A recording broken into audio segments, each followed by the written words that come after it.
My name is José Escamilla, and filmmaker, UFO investigator.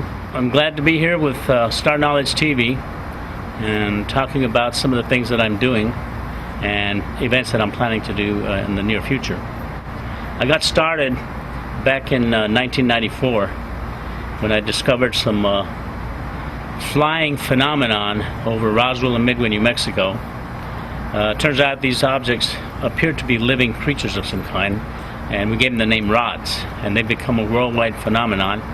I get people from all over the world that send me footage of these things, and they're like flying snakes, basically.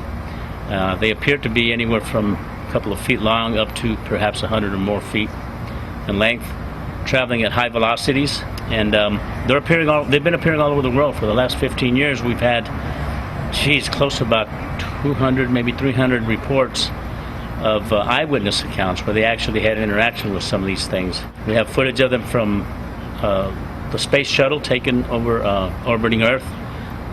Hundreds of rods flying in. We have footage of them under the water, in the oceans, coming out of the ocean, entering the ocean. And they also seem to interact with base jumpers and parachutists. And we have footage of that. So I'm producing a new movie called Roswell Rods, and that's going to be capitalizing on all of the footage that we've accumulated over the last 15 years from all over the world. Recently there was a huge rod filmed during the Germany and Spain soccer World Cup contest, and that was in July, I think it was July 7th, 2010. And this rod flies right over the heads of the soccer players down in the field, and it's clearly nothing else but a rod. I mean, it's from the camera angle, it was filming from high above, and when they go slow motion, this rod flies right through the scene super fast. I also decided to make movies about UFOs. I was watching the Peter Jennings special on ABC, I think it was in 2002, I believe, and it was about UFOs, and it really got me aggravated because, first of all, they show, the stories about UFOs and everything else in the first hour.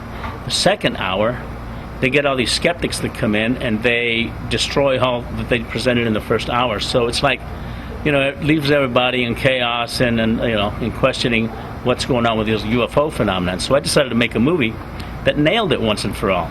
And so I created a film called UFO: The Greatest Story Ever Denied, released it in 2006, and I've recently finished a remake of the film in HD, and I'm planning to premiere this movie at the Grauman's Chinese Theater in 2011 on February 25th. So I'm planning to have a premiere there and bring UFOs to the mainstream media, JQ public, regular public that doesn't think about UFOs, and have a movie premiere, Hollywood style, complete with the red carpet, the lights, cameras, action, paparazzi, and I plan to have standing out there to break the opening ceremonies among all the people that attend this movie premiere. And I know it's going to be packed house. It'll be the first time anywhere at the Grauman's Chinese Theater that there has been a UFO documentary presented there in the history of the theater itself. And I'll be the first filmmaker ever to have my own movie premiere there at Grauman's Chinese Theater without any studio support, just the support of the people, sponsors, and it is a grassroots movement, and we're going to carry it out. UFO: The Greatest Story Ever Denied is the first of a trilogy of films that I created, the second one being UFO: The Greatest Story Ever Denied 2, Moon Rising. And this is about all of the NASA footage that's out there and the photographs that from the Apollo missions that NASA has deliberately tampered with and hidden from the public the true structures that are up on the moon's surface.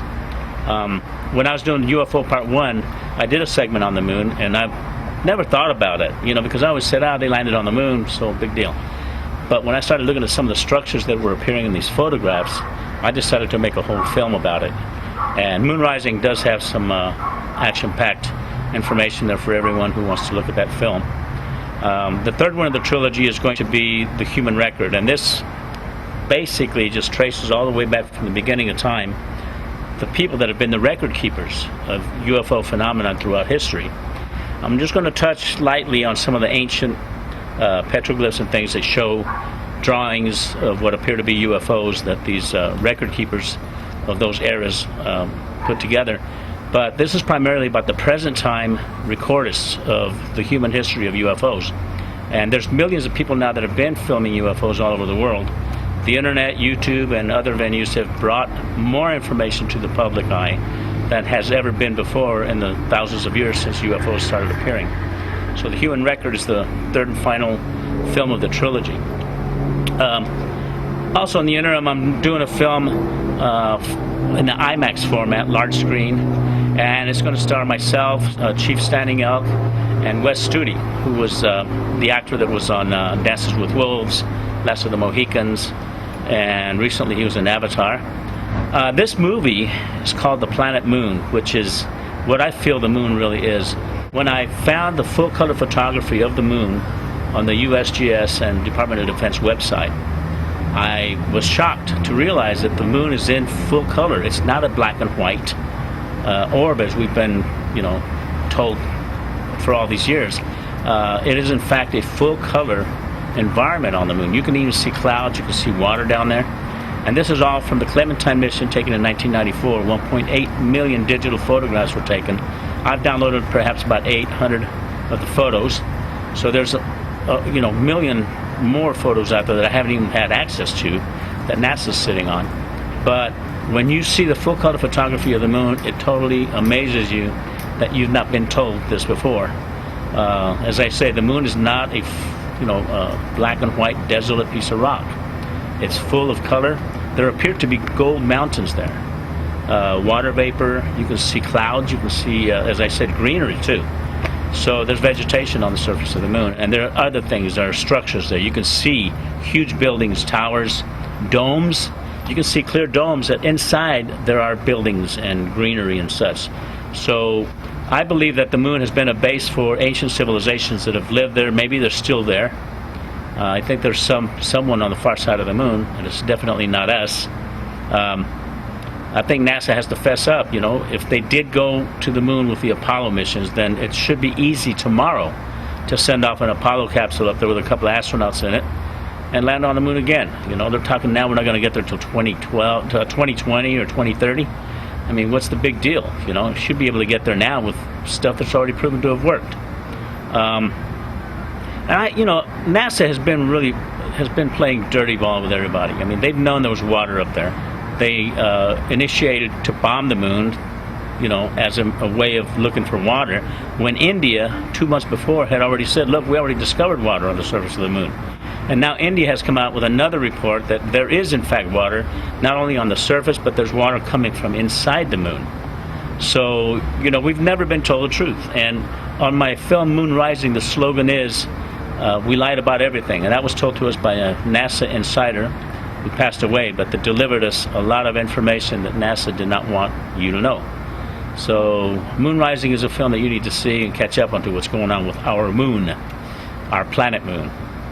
So it's been nice talking for the Star Knowledge TV. Chief, it's good to see you, good to talk to you again, and Alan. I appreciate you coming down and filming me here for the Star Knowledge TV. Anything you want from me, I'm there for you. Come on, people.